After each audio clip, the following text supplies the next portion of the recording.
Salam damai sejahtera. Lewat rekaman video yang diunggah di akun Facebooknya kemudian disebar berbagai media, Uskup Agung Ukraina Sviatoslav Shevchuk melakukan tindakan yang membuat dunia terkaget. Pemimpin Gereja Katolik Yunani Ukraina ini melakukan seruan yang bertentangan dengan hukum dunia. Bukan membalas yang jahat dengan yang jahat, tapi ajaran Kristus bergema memberitakan kasih sekalipun disakiti. Dalam pesannya, Uskup Agung Sviatoslav Shevchuk menyesalkan kematian wanita dan anak-anak di tengah serangan Rusia ke Ukraina. Kemudian ia meminta warga Ukraina untuk berdoa bagi musuh-musuh mereka, yaitu Rusia. Dalam pesan video yang direkam di ibu kota Ukraina, Kiev, pada tanggal 1 Maret, Uskup Agung katakan bahwa saat matahari terbit pada hari ke-6 konflik, skala kehancuran terlihat jelas. Kami melihat sekolah, taman kanak-kanak, bioskop, museum yang hancur. Dan saat matahari terbit di dekat Kiev, sebuah roket menghantam bangsal bersalin, sebuah rumah sakit. Kami bertanya pada diri sendiri, mengapa wanita dan anak yang belum lahir, mengapa mereka menjadi korban yang tidak bersalah dari perang ini? Dalam pesan yang diunggah di akun Facebook, Uskup Agung Sviatoslav Shevchuk melanjutkan, pada hari ini kita melihat kepahlawanan orang-orang sederhana kita, dan kami meratapi korban pengeboman roket di Kharkiv.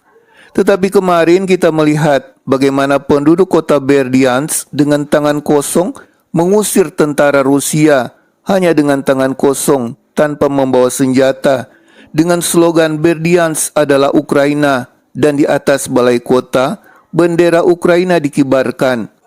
Kemudian Uskup Agung Ukraina ini mengutip sabda Tuhan Yohanes bab 15 ayat 13, tidak ada kasih yang lebih besar daripada kasih seorang yang memberikan nyawanya untuk sahabat-sahabatnya. Uskup Agung Ukraina ini melanjutkan, jangan kita melihat ini sebagai kebencian, tapi hendaknya cinta mengalahkan kebencian. Cinta melahirkan pahlawan, tapi kebencian melahirkan penjahat.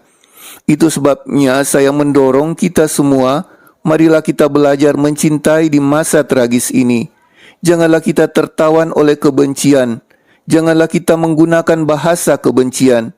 Kita akan menaklukkan keadaan ini dengan kekuatan kasih untuk tanah air kita, untuk Tuhan, dan untuk tetangga kita Rusia.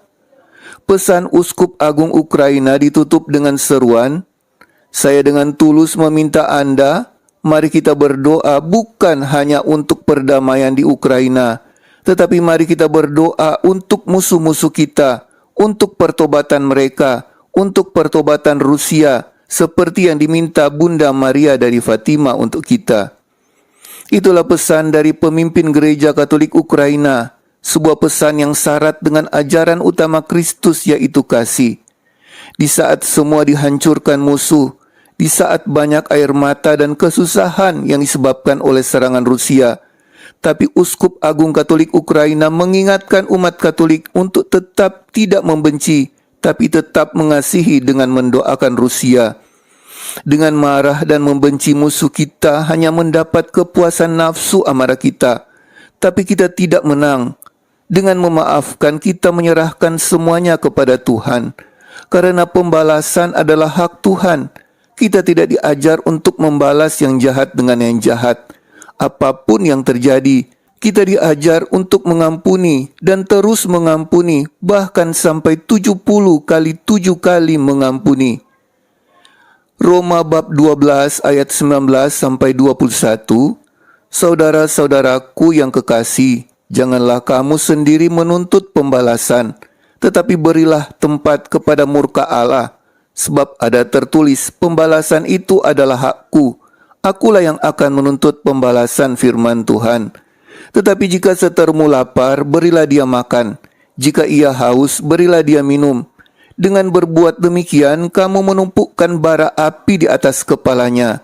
Janganlah kamu kalah terhadap kejahatan, tetapi kalahkanlah kejahatan dengan kebaikan. Sabda Tuhan ini masih tetap diserukan Uskup Agung Ukraina untuk tetap diterapkan lewat pesan-pesannya. Sebuah seruan yang syarat dengan ajaran Yesus, sebuah seruan yang merupakan penerapan ajaran Yesus secara langsung, melakukan sesuatu yang sangat sulit, tapi karena diajar oleh Tuhan, maka itu dilakukan. Dan seluruh dunia melihat ajaran pengampunan Tuhan ini. Kasih Tuhan diberitakan dari tempat yang lagi dipenuhi air mata. Biarlah dunia membenci kita, biarlah kita dianiaya, tugas kita hanyalah mengampuni.